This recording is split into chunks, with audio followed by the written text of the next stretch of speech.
Existe un objeto que lleva más de 5 décadas siendo el terror de las tías.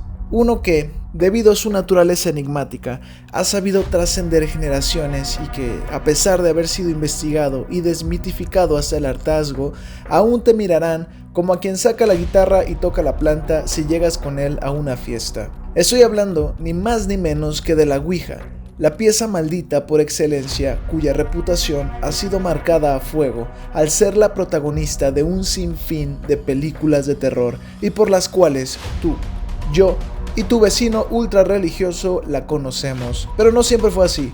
En este episodio del Más Allá les contaremos cómo una tabla de madera pasó de ser un divertido juego familiar a la línea telefónica directa entre el mundo de los vivos y los muertos. Y el por qué dicen que jugarla es básicamente dejar que 7 espíritus, 3 demonios y 4 duendes se vuelvan tus roomies.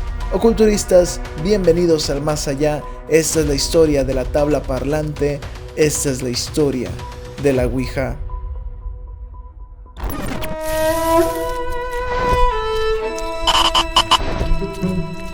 Corría el siglo XIX, el espiritismo ganaba fuerza en el mundo occidental y el fervor de contactarse con el más allá dio paso a un montón de personas que decían poder conseguirlo a cambio de una ligera recompensa monetaria. Entran en escena las hermanas Fox, expertas en el ilusionismo. Vieron en esta nueva tendencia una oportunidad de oro. Egresadas de la Facultad de Fraudes, estas mujeres lograron convencer a todos de que los espíritus las habían escogido solo a ellas para pasar mensajes desde el más allá. Y fueron ellas quienes construyeron un pequeño sistema de preguntas y respuestas a base de toquidos. ¿Van a subir los impuestos este año?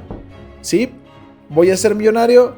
No. Pero este sistema tenía una falla. Las preguntas se limitaban a respuestas monosílabas, algo lento y tedioso para quienes buscaban tener conversaciones fluidas con los espíritus. El más allá exigía innovación, y fueron los monjes franceses, plot twist, quienes dieron el siguiente paso fabricando un pedazo de madera en forma de corazón con un lápiz al frente al cual llamaron planchette.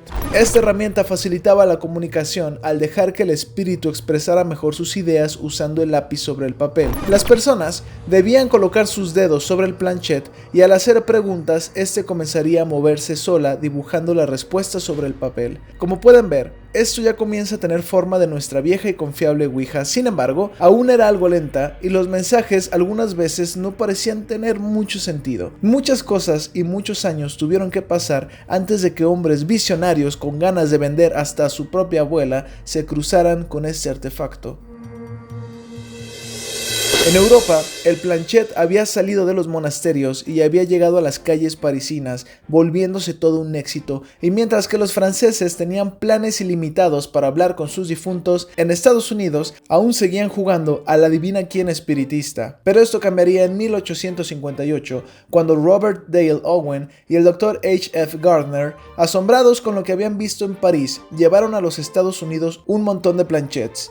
Un souvenir muy peculiar si me lo preguntan a mí. Y junto con un compa que tenía una librería en Boston, decidieron no solo venderlos, sino además fabricarlos. Así es, se habían convertido en los primeros fabricantes de planchettes en América. Aunque lo cierto es que no les funcionó tan bien la movida. Supongo que eso es lo que pasa cuando intentas vender planchettes y Biblias edición especial extendida corte del director en el mismo estante. Y cuando todo parecía perdido y el de la librería estaba viendo a Robert Owen como Bob Esponja a Patricio, ocurrió algo.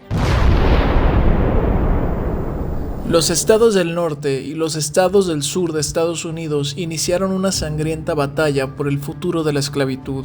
Así es, la guerra civil había comenzado. Durante 4 largos años, los estadounidenses vieron correr la sangre y para cuando la guerra había terminado, no había familia que no tuviera por lo menos a un difunto entre su parentela.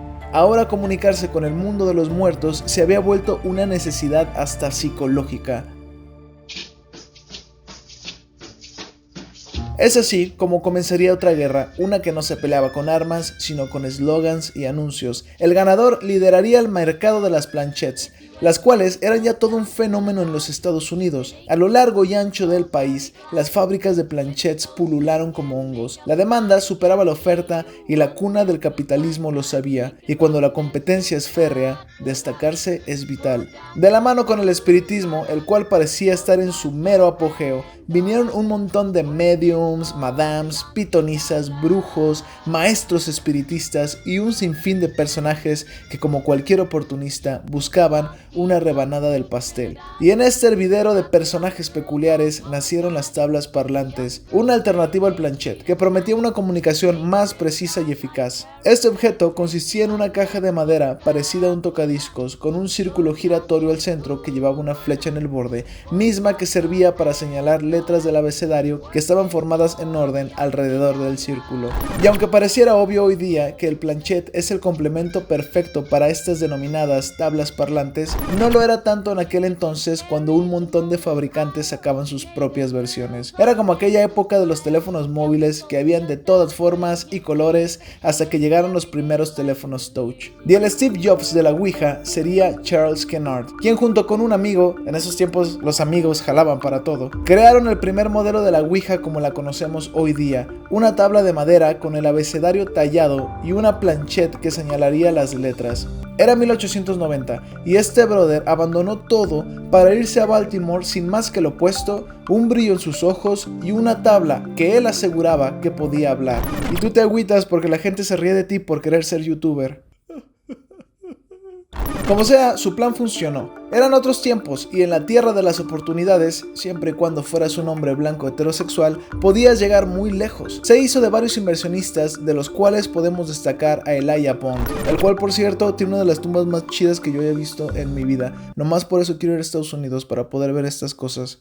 Y William Fuld, quien después tendría una de las muertes más trágicas y misteriosas relacionadas con la Ouija. Pero volviendo a los tiempos prósperos, estos compas crearon la Kennard Novelty Company. Ellos fueron los primeros en llamar a la Ouija Ouija. Se pararon enfrente de un oficial de patentes con la confianza de un chihuahua y le aseguraron que la tabla podía hablar. Escena que yo me imagino que fue algo así. ¿Qué me traes? Señor, yo traigo un burro que habla. Bien. ¿Puedo hablar? Me encanta hablar. Soy la criatura más parlanchina que has visto. Ya con la patente en las manos, solo hacía falta una cosa más, el nombre. ¿Cómo le pondrían a su producto estrella? ¿El masayófono? ¿La radiotabla multidimensional? What's Tab? ¿Por qué no le preguntamos a la tabla misma cómo se quiere llamar? Propuso Helen Peters, cuñada de Elijah Bond, y quien además era medium. Durante esa sesión, los presentes vieron cómo lentamente la tabla formaba la palabra Ouija, palabra que significa buena suerte, como después explicaría la Ouija misma. Pues todo parecía ir viento en popa. La Ouija era un éxito de mercado, tanto así que la compañía se expandió, y lo que parecía ser un negocio próspero eventualmente se estancó, al punto en que la Kennard Novelty Company fue vendida a uno de sus inversionistas, William Fuld, el mismo que moriría después bajo causas misteriosas, ya que este cayó de un techo de una fábrica que la misma tabla Ouija le había dicho que construyera. Extraño, ¿no? Sin embargo, ese no fue el fin de la Ouija, ya que otra época dura se avecinaba, la Primera y Segunda Guerra Mundial. El efecto guerra civil se replicó, y aquellos que buscaban un consuelo al terrible shock de perder a un familiar usaban la tabla para aliviar sus penas. Si era cierto o no que los que atendían del otro lado de la línea eran sus familiares fallecidos, o siquiera algún espíritu, era lo de menos, porque para ellos era real y eso los ayudaba. Fuld había fallecido, pero su familia aún se encargaba de la manufacturación y distribución de la tabla, y ya para mediados del siglo XX, este era considerado un juego de mesa que todos debían tener en sus salas de estar. No solo por lo interesante de su naturaleza, no solo porque podías comunicarte con tus seres queridos fallecidos, sino además porque era la excusa perfecta para tener una cita con la chica o el chico que te gustaba. En una habitación a oscuras, rozando las manos y las rodillas. Si alguien te gustaba, era el momento de decirle que jugaran a la Ouija. Ok, hagamos una pequeña pausa para digerir todo lo que hemos platicado hasta el momento. Como pueden notar, desde el siglo XIX hasta ya bien entrado el siglo XX, la Ouija, si bien era misteriosa, no tenía ninguna connotación maligna, ni siquiera satánica. La opinión del público era bastante positiva al respecto. Fue en la década de los 70s que algo muy importante pasaría. Este hecho lo cambiaría todo.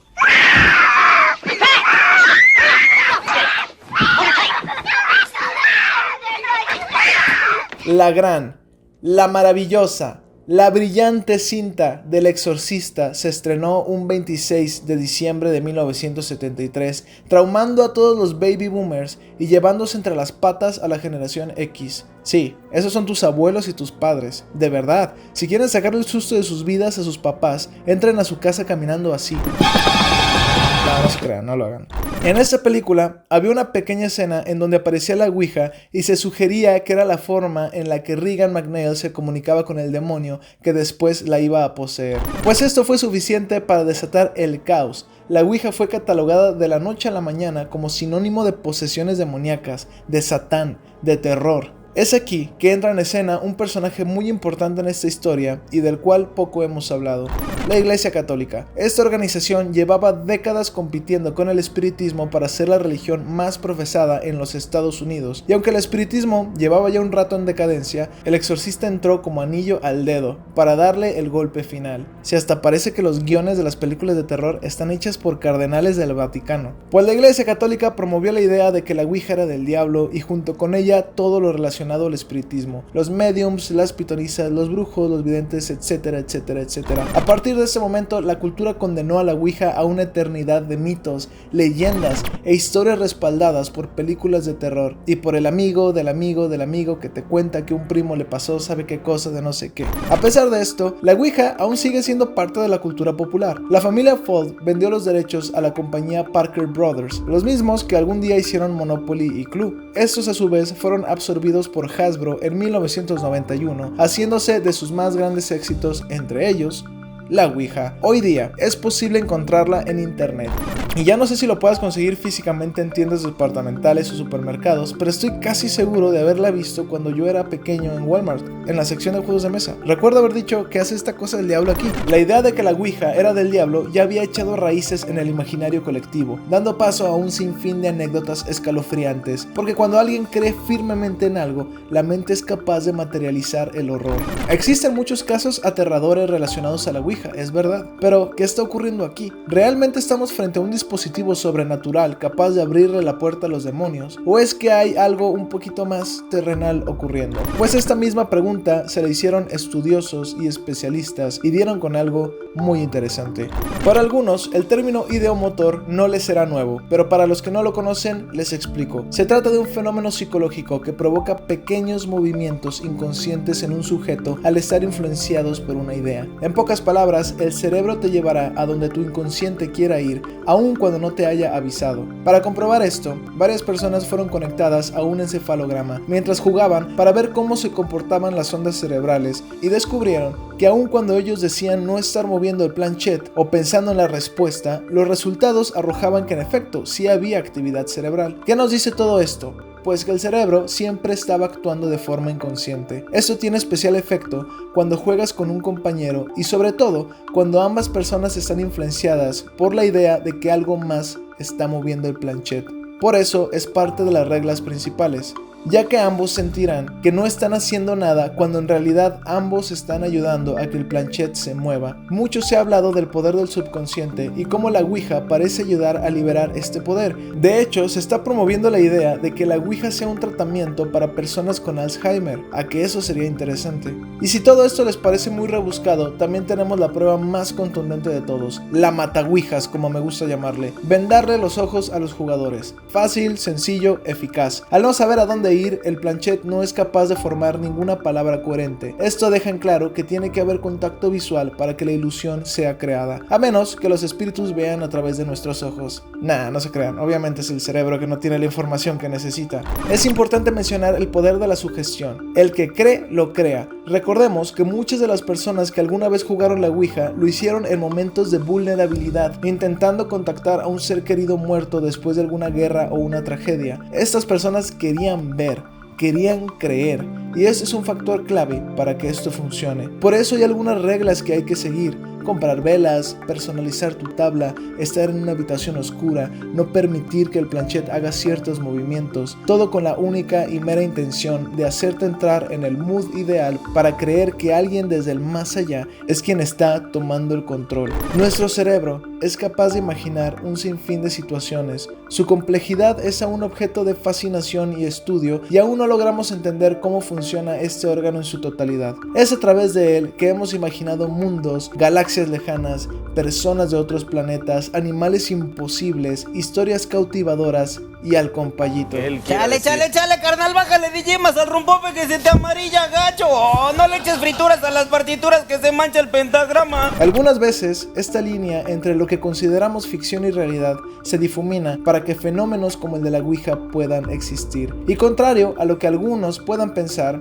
esto no le quita lo asombroso, sino que se vuelve de hecho aún más interesante. ¿Hasta dónde es capaz de llegar el cerebro humano? ¿Qué otras cosas sin explicación aparente no son más que meras jugarretas de nuestra mente? ¿Qué descubriremos en el futuro? ¿Cómo que el compayito es una mano con ojos de plástico? Asómbrense con los fenómenos paranormales, aunque no sean precisamente demonios trabajando en un call center del inframundo. Espero les haya gustado este video, culturistas, y si fue así, déjenos un like, un comentario y dejen que un espíritu mueva el puntero hacia el botón de suscribirse y denle clic ahí en el botón de suscribirse. Hasta pronto, culturistas. Por nuestra parte fue todo. Les deseamos una noche libre de demonios que buscan poseerlos y nos vemos en el más allá. Just aren't watching his videos. You gotta watch his videos. You gotta click and do the like thing and subscribe. Adios, amigos. Muchas gracias. Sayonara, baby.